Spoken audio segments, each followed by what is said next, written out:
to our esteemed guest, to the District Supervisor of Cuyo, Sir Joselito A. Balmonte, to the ESB Committee Chairperson on Education, Honorable Dindo A. Sibido, to the Director of PSU PICAT, Dr. Amando Idradan, to the Punong Barangay o Barangay Tanga-Tanga,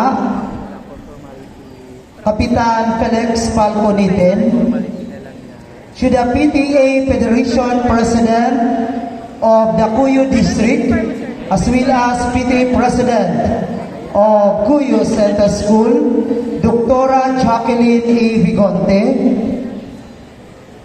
to the respected faculty, to the proud parents, and dear graduates of the batch 2024, good afternoon. Today we are honored to have with us a distinguished individual whose journey from a student at this very institution to a respected healthcare professional is nothing short of inspiring. It is my great pleasure to introduce our guest speaker in this 105th graduation ceremony. She was born and raised in the town of Cuyo, Palawan, the youngest child of Mr. Pedro B. Bernabe Jr. and Mrs. Bernace Eliazar Bernabe, both retired election officers of Cuyo and Magsaysay. Our guest speaker graduated with honors from Cuyo Central School in 2000. Continued to excel academically, graduated as first honorable mention from PSU Palawan College of Arts and Trades, batch 2004. Her pursuit of excellence took her to Manila, where she studied Bachelor of Science in Nursing at Centro Scholar University in Mindiola from 2004 to 2007. As a college scholar and a member of the Honor Society Club, she demonstrated her commitment to academic and professional development. She later transferred and completed her degree at the Family Clinic Incorporated in Santa Cruz, Manila, graduated in 2008. She passed the nursing board examination in November 2009 and immediately began her career as a volunteer staff nurse at Cuyo District Hospital.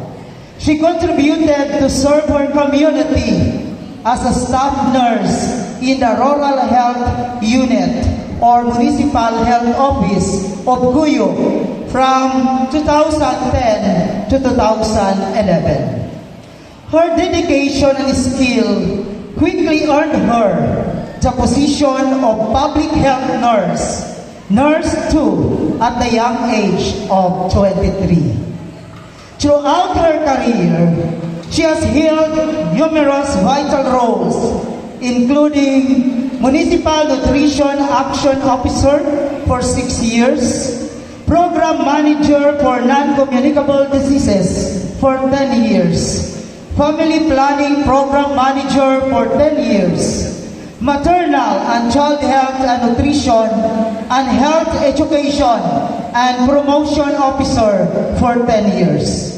From 2011 to the present, she has been designated as the Disease Surveillance Officer, National Tuberculosis Program Manager, Leprosy Prevention and Control Program Manager, Malaria Point Person, HIV AIDS Prevention and Control Program Manager, Municipal Barangay Health Workers Coordinator, and Field Health Services Program Manager. In addition to her impressive contribution locally. She achieved international recognition as a registered nurse in the state of New York, USA, as of May 2023.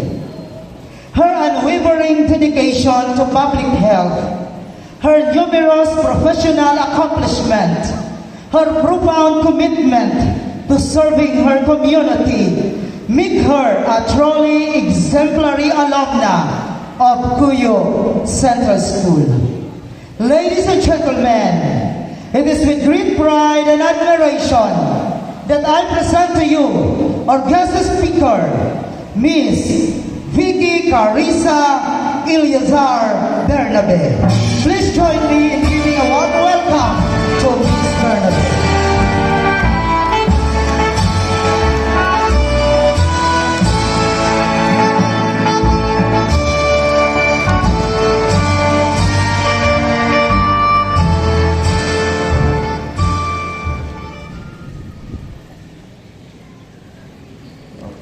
Matamang salamat, Sir Alvin, for that superb introduction. Pwede ka mo rin po kagurang.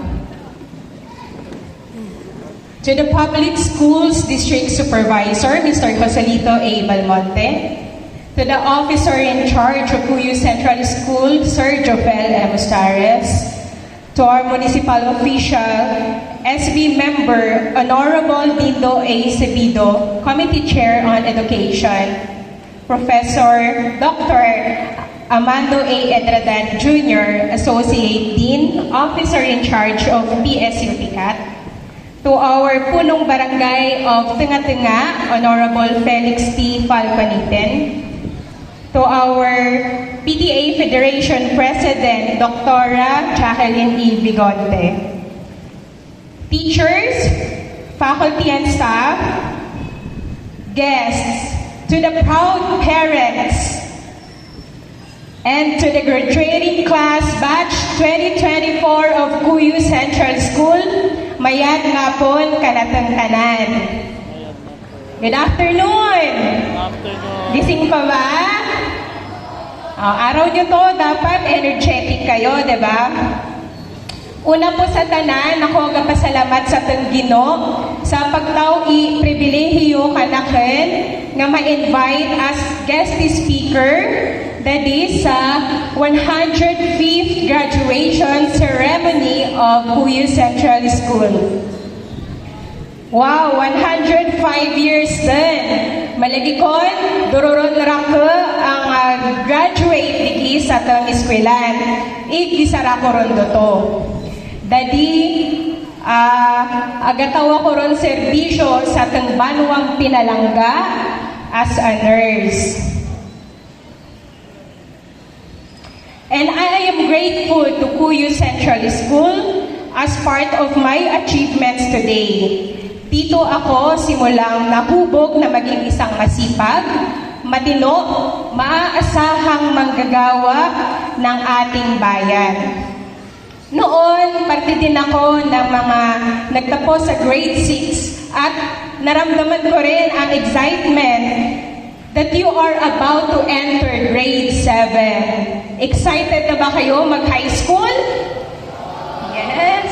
New school, new teachers, mga bagong classmates, mga tangay, and new experiences. Let me start this message with some of my life verses from the Bible. Isa ito sa mga naging sandalan ko, nagbigay lakas sa akin at motivation habang ako ay nag-aaral. Hanggang ngayon, actually, lalo na kapag may pinagdadaanan ako. These verses are from the book of Proverbs, chapter 3, verses 5 to 6, that says, "Trust in the Lord with all your heart. Do not depend on your own understanding. Seek His will in all you do, and He will show you which path to take." At sa Jeremiah chapter 29 verse 11, ang sabi dito ay, "For I know the plans I have for you, declares the Lord. Plans to prosper you and not to harm you. plans to give you hope and a future. Ang katinglo, di ba? Ibig sabihin, dapat tayong magtiwala ng buong puso sa ating Panginoon because God is in control of everything. Hindi kitag sarig sa tang sadiling kinawlaman lang, sa tang sadili lamang tungod. Bagat kita perpekto, bilang tao madangit aga kamali kita. Dapat nating hingin palagi ang patnubay ng Diyos para tayo ay kanyang gagabayan sa ating mga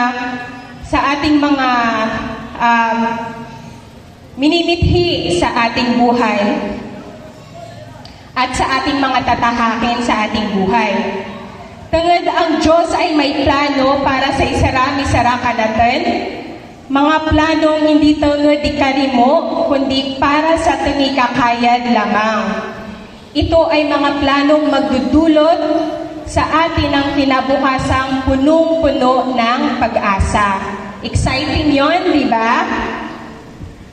Animan, medyan akong mga reminders or padamdam kanindo, mga bata. Ang pag-aradalan ay dapat patikasagan. Aga sakripisyo at ang mga gorang-gorang, makadal kita lamang para sa tang matinlong kinabukasan or bright future. Hindi doy amyang-amyangan or sayangin ang pagkakataon na habang nandyan pa po sila na patuloy na sumusuporta at nagsusumikap, kumakayod para po kayo ay makapag-aral at makapagtapos. Ito ay isang napakalaking blessing dahil kung ito ay mawawala, kinabukasan ninyo ang nakasalalay dito. Hindi doy sampuran, ikalukuan ang pag-aradalan. Dapat limitado or may disiplina sa paggamit ang mga gadgets like cellphone, tablet, laptop, or computer. Hindi magpabangal sa indong mga gorang-gorang, manang o manong, iksatang mga maestra o maestro. Hindi ka mo magirag-irag sa anumang bisyo, labi pa rin sa indong high school days, dyan nagatas ang peer pressure or ang tukso na kayo ay madara sa mga maririmong bisyo. Tandanindo, nga arangad matinlong may tataw sa indong kabwi, ang anumang bisyo kapariho ang pagsigay, pagpabalong, pagsugal o paggamit ng illegal na droga. Dahil hindi lamang ito makakasira sa inyong katawan o kalusugan, kundi pati na rin ang magandang kinabukasan na naghihintay para sa inyo na ipinangako ni Lord. Sabi sa Bible verse na binanggit ko kanina, di ba? Magprosigir ka mo, mga bata. Tungod indong success ay pagkan lamang para sa indong sadili. Dan success da indong intirong pamilya. Katataw kamura mabal nga contribution para sa ikauunlad ng ating bayan o bansa na ayon nga sa ating tema ngayon na Kabataang Pilipino para sa matatag na kinabukasan ng bagong Pilipinas. Sabay-sabay na natin bigkasin ang inyong tema para ito ay inyong maisapuso at maalala hanggang sa inyong paglaki. Sige nga. Sige, handa, basa.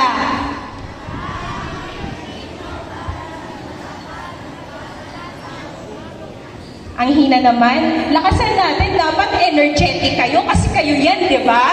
O sige, isa pa. Handa. Ayan, very good. Dapat laging ganyan. Energetic na mga kabataan para sa matatag na kinabukasan ng ating bansa.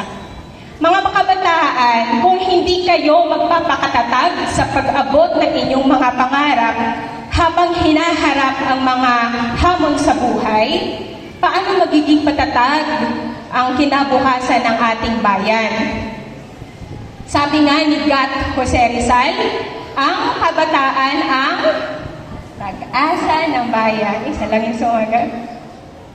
Okay. Kung magpapatalo kayo sa mga masasamang bisyo, sa halip na katabang kamo sa tumbanwa, kamo pa ang naging pabagat problema. Hindi kita malyang gato, di ba? Dapat kamo maman ang magatabang sa tumbanwa para diya ay maging matatag. As you grow older, marirealize nyo na ang pagiging matatag pala is a big word. Ayaw mo? Tungod marakang challenges o hamon sa buhay, indong mga ma-encounter, mga kakuryan, kalisodaan, lalo na pag mag-college ka mo ron. Nadadamdaman ko ang college ako pa sa Manila. May lang akong allowance na to. Tapos ang mong sulod, 6 days a week, magapon pa. Ang karako pa ang mga garastosan sa school. Animan madangmit, akong transportation papakon sa school na darwa ka sakay sa jeep, imbugwat ko ron lang sa kabilog. Impapanaw ko ron lang sa kasarakayan, lagod katipid ako ra sa pamasahe. Also, ako kasing pandai akong balon para sa ingma. Agod ako hindi rin nagbakal sa school. Sa tulad na to, kakatipid ako ra. Digi ko ra na experience akong pag third year, fourth year college, nga kung sa din, nasa darwa ka oras din lang akong katurog, or kaysa nga niya rin, sa biyahe ako ro lang pasalad sa school kakakaturog. Ako ngayagan mo ro, ako pirming simpan, laging ready, bago magsulod sa school. Nagawa na ang mga requirements at nakapag-aral, lalo na kung may exam. So sana maging ganun din kayo, magsipag sa pag-aaral hanggang makapagtapos kayo sa college kahit mahirap o maraming hamon sa buhay. Pero mga challenges nga dan ay ara natatapos kung ka-graduate ka mo in college. Ang realidad, padayon dan ng mga hamon sa buhay, may trust na bibig kita digi sa kalibutan. Kung agobra o agapangita ka mo ron, dyan ang challenges sa imong workload. Duro rak lang obra. Medyo sa hindi rin mo busubos. Pero tulad na to talaga dan. Basta obra mo lang one at a time, makikita mo marakirin gali mong na-accomplish masabordan sa paramatyan. Medyo dang challenges sa imong boss or sa imong mga katrabaho. Magkakaiba ka mo opinyon na naman kaysa hindi ka mo ragintindihan. Pero maski tula dato pa, dapat hindi madura ang respeto, igbasin siya sa isarami-sara. Igindi tayo lipatan to have a humble heart. Dapat the best parangod at ang itaw sa tungobra because our service to the community is giving service to our God Almighty. Kung tulad siya kita gisip, tanan, talagang kakaluyan kita, matatag na bayan. Ang pasabor sa paramatyan nga kita ay na-appreciate ang mga tao. Pero okay lang dan, maski hindi kita ma-acknowledge sa mga nabagwat nga obra. Pag-abot sa Diyos, your work will never go in vain. Or hindi ito kailanman masasayang. Kaya, mga kabataan, huwag ninyong kalilimutan ang mga turo at mabubuting aral sa buhay na ipinagkaloob ng teachers natin. Kung magabot ka mo sa time na kukuryan ka mo ron mayad, ang kabagat din sa indong paramatyan, mag-pause ka mo lang, magpanari in the buhay, then magpangamuyo sa Diyos, nga tabangan kao. Agaw lat ka na lamang sa imong pakiloy. Then, masisinsya nindong nga agaganindong pamati, medyo sagbas kamuruman. And mariremind ka mo rada to atong Bible verse nga sa ang Ginoo ay may plano ka natin, a future full of hope. Hindi ka mo agsuko sa anuman nga kakuryan ang kagwi, magpadayon lamang. Ikapil tara sa itong mga pangamuyo at itong mga teachers, head of offices, leaders sa gobyerno. Tangad ko may guidance and leading sanda ni Lord, kakasarin kita sa matatag na bayan. Matamarong mga kuyo nun, nga legit taga-kuyo. Malisod, pero nagprosigir. Ang mga taon dyan siguro hindi doon makilala, pero ihimplo sanda. Say former Congressman Ramon Dimitra, nga taga-pungsod igabasa ng inalinan. Si former Governor Badong Socrates, nga taga-suba. Sandag prosigira god matinlo indangatan andang kabri, makaserbisyo sa teng banwa. Kayo rin, graduates, you can be whoever you want to be. Kapag kayo mangarap, taasan nyo na. Di ba? Sabi nga, libre ang mangarap. Pero kung gagawin nyo lang panaginip ang inyong pangarap, wala ring mangyayari. Kaya dapat, pagsumikapan nyo lahat ng inyong pinapangarap at hindi makalimot na i-acknowledge si God sa lahat ng inyong gagawin. Tiyak na kayo ay magiging successful tulad ng ipinangako ni Lord sa atin na merong naghihintay na bright future for us. Bago ako magtapos, kamu ba, mga kabataan, agapakitaw da pasensya or agakon sorry kung kamu aga kamali or may pagkukurang? Kamu ba akapasalamat din da sa inyong mga nanay, tatay, and teachers sa anong kadagon igabay kanindong tanan? Labi pa nga, pasalamat sa Diyos sa kabwi kaloy, igrasya ingpabot ka natang tanan. Abir, balik yun din yung anay ng mga nanay, tatay, mag-wave ka mo and mag-flying kiss kananda. And lalagat, pagkarapit ka mo, ihag and kissin do sanda, magpasalamat ka mo. Okay, graduates, congratulations sa inyong pagtatapos ng elementarya. However, this is not the end of your journey, but you are now one step closer to your dreams and goals. Huwag niyong bibitawan yon hanggat hindi niyo naaabot. Tandaan nindo, ang pangarap ay hindi matabo kung hindi nindo ipatikasagan. And make sure na isa ka sa mga kabataang Pilipino na magko-contribute para sa matatag na kinabukasan ng bagong Pilipinas. Mayad nga po, kaluyan kita at ang Ginong Diyos. Matamang salamat.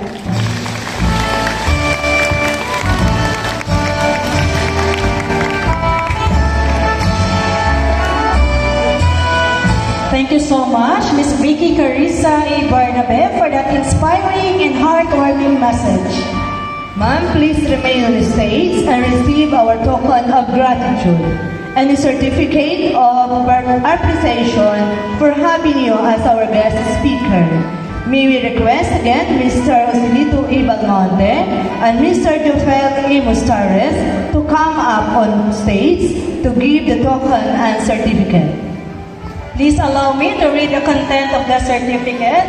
Republic of the Philippines Department of Education, Mimaropa Region, Schools Division of Palawan, Cuyo District, Cuyo Central School, Cuyo, Palawan. Certificate of Recognition is awarded to Vicky Carissa E. Bernabe, Registered Nurse, in grateful acknowledgement of our distinguished and invaluable services rendered as guest of honor and speaker during the 105th graduation ceremony of Cuyo Central School with the theme, Kabataang Pilipino para sa matatag na kinabukasan ng bagong Pilipinas, thereby contributing immeasurably to the prestige and success of the occasion. Given this 30th day of May 2024 at Cuyo Cover Gym, Cuyo, Palawan. Signed, Jopel M. Ostares, Officer in Charge.